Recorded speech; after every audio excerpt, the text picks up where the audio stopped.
wider listening and looking public of Trinidad and Tobago. Welcome to this week's post-cabinet media conference. I'm pleased to say that this week I have with me two of my colleagues, the Honorable Attorney General and the Honorable Minister of Health. We've come here to discuss a couple matters, well, three matters. So I'd start by asking the Minister of Health to address you, please. Thank you very much and good afternoon to all.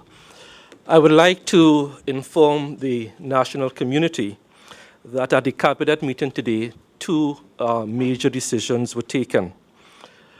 The first major decision is that the Ministry of Health, which currently rents 4 floors at the corner of Edward and Park Street, will be constructing its new headquarters at a piece of land owned by the Ministry of Health, which spans number 6 Queen's Park East and number 49 Judenham Avenue.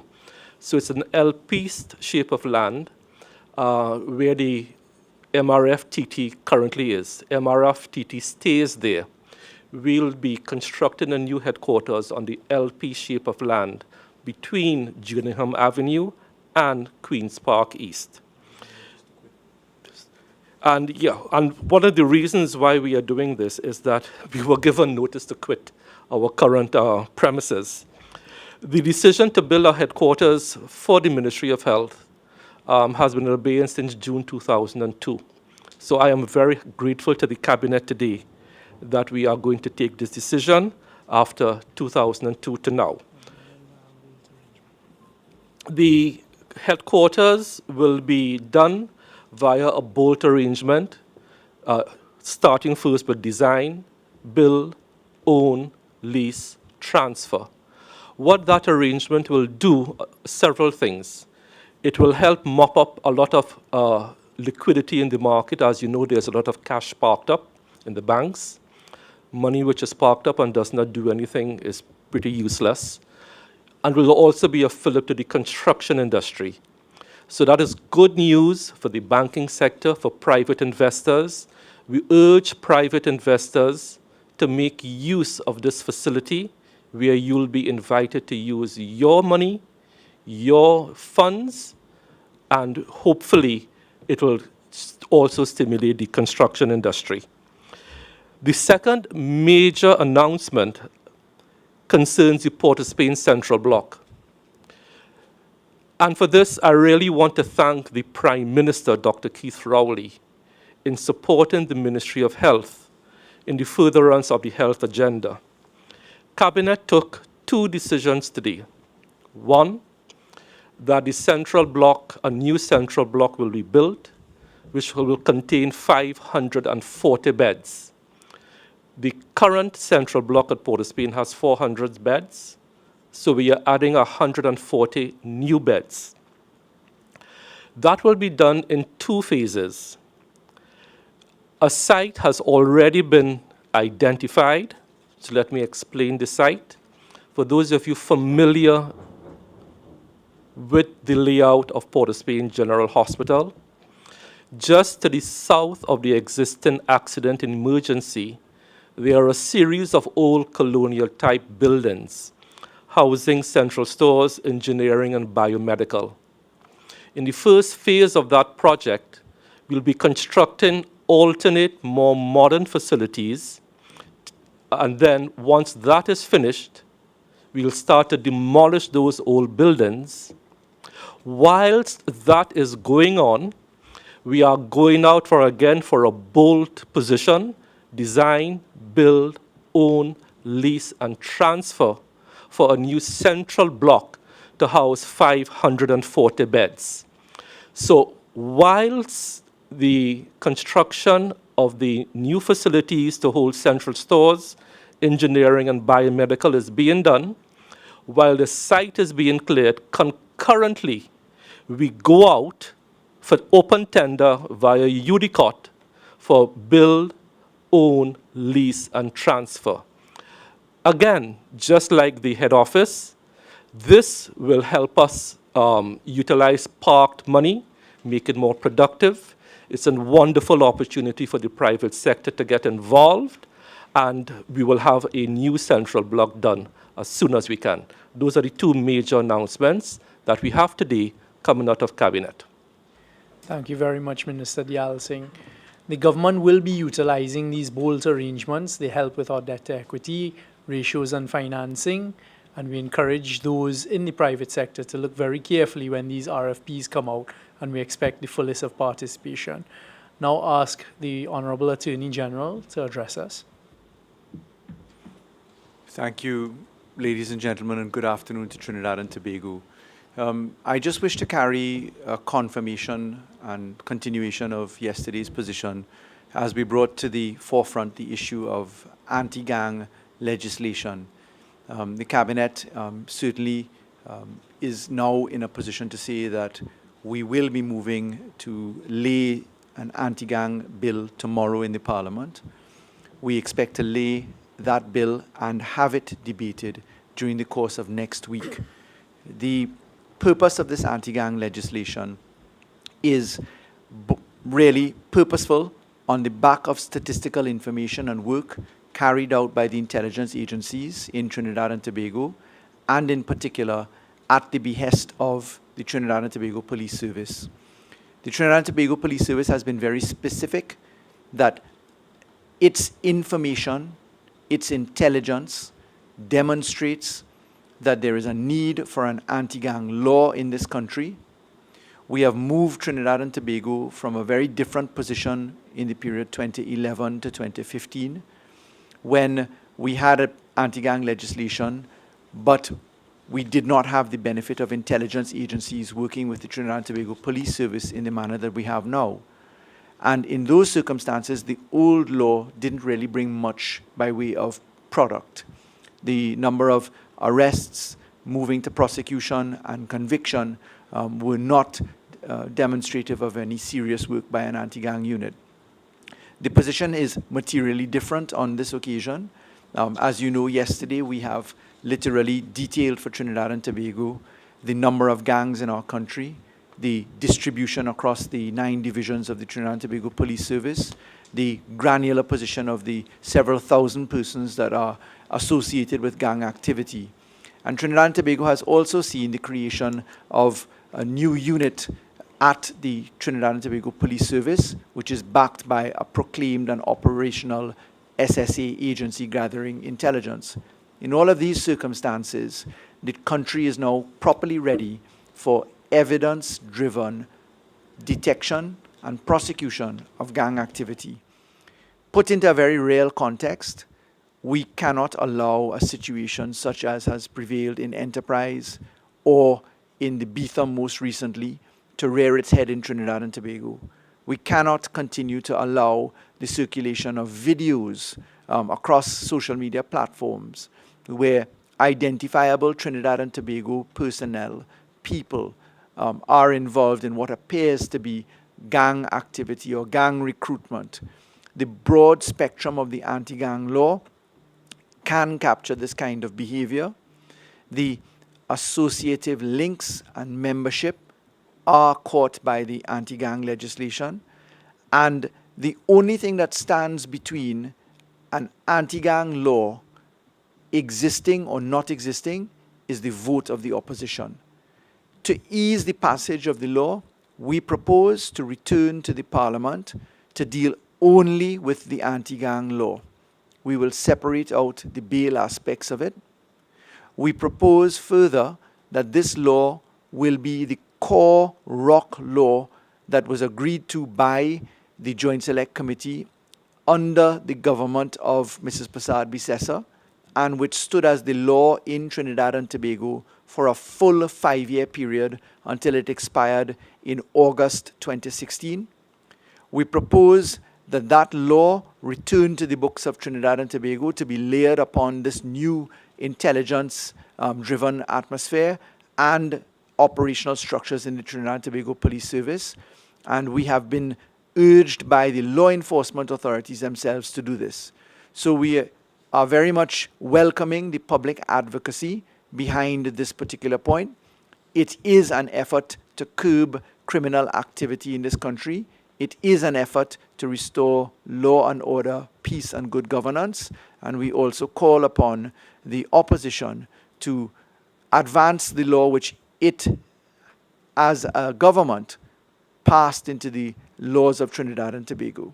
So, in essence, we ask you to look forward to this debate. It's very current, and we look forward to the population providing its support for this maneuver. Thank you.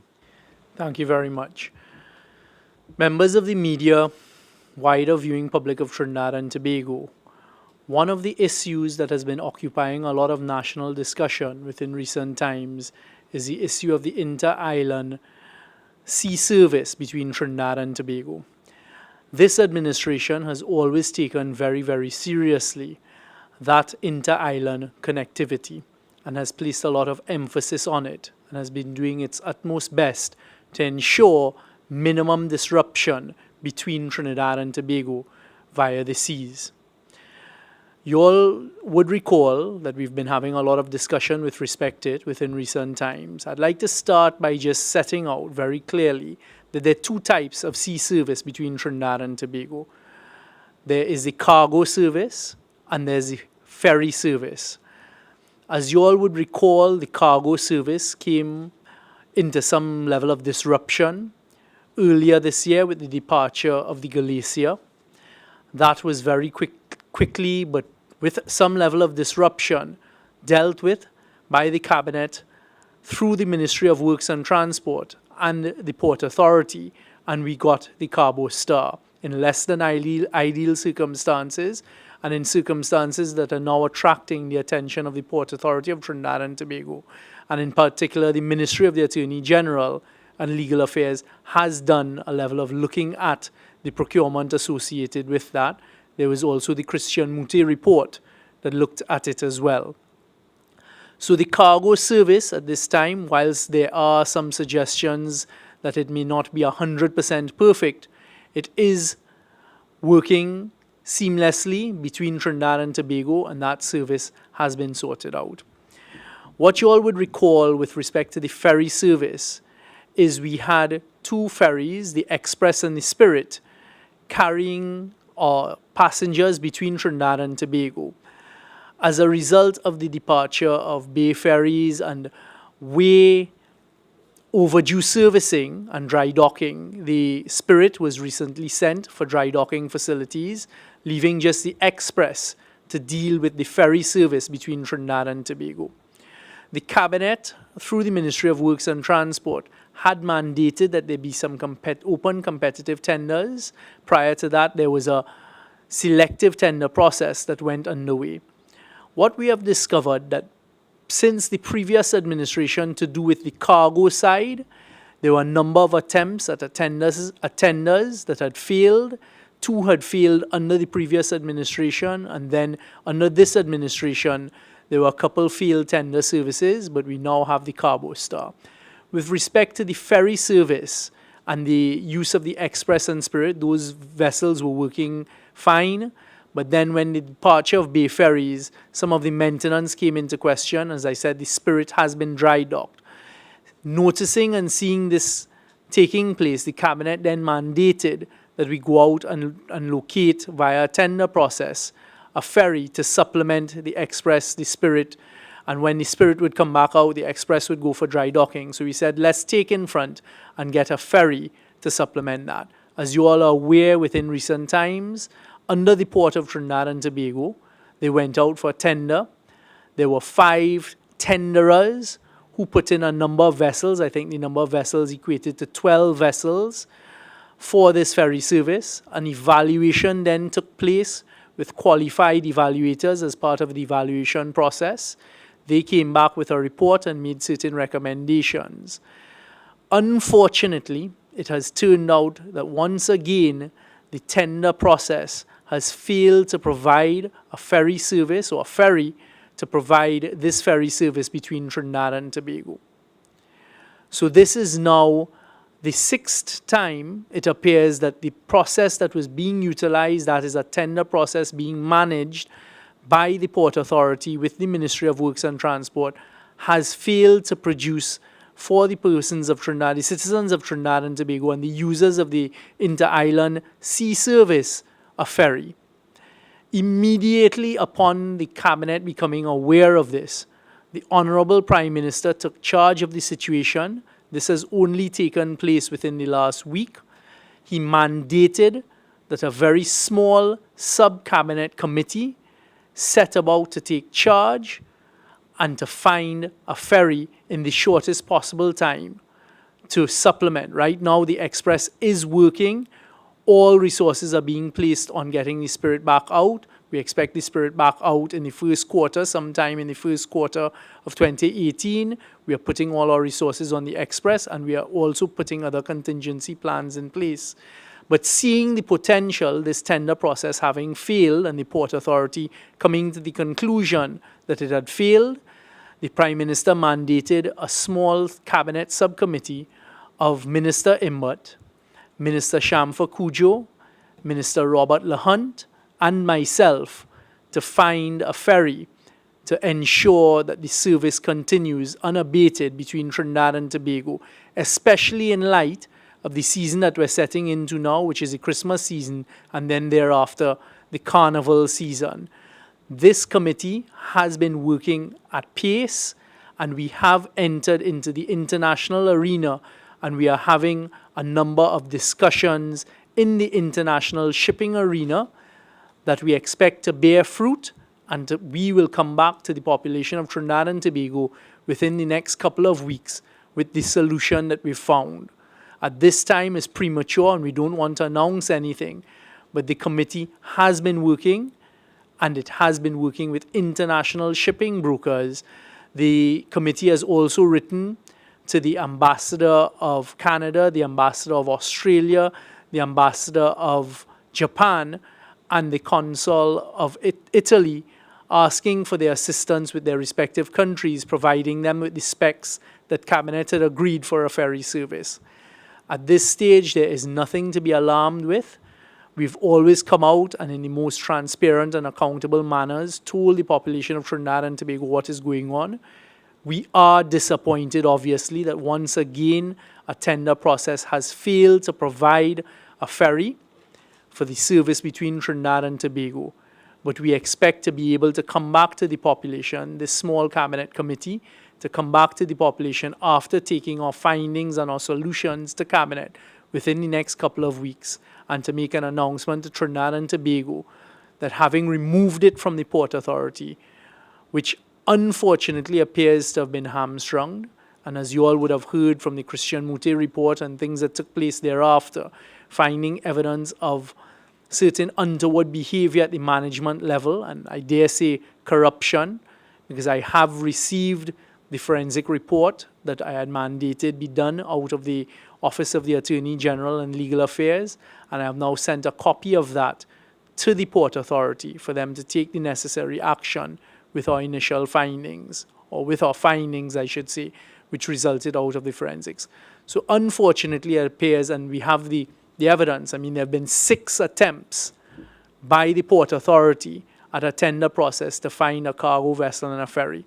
The Cabinet is no longer prepared to just sit by and allow those processes to take place. At the head of the Cabinet, the Prime Minister mandated this small committee to go out and get the job done.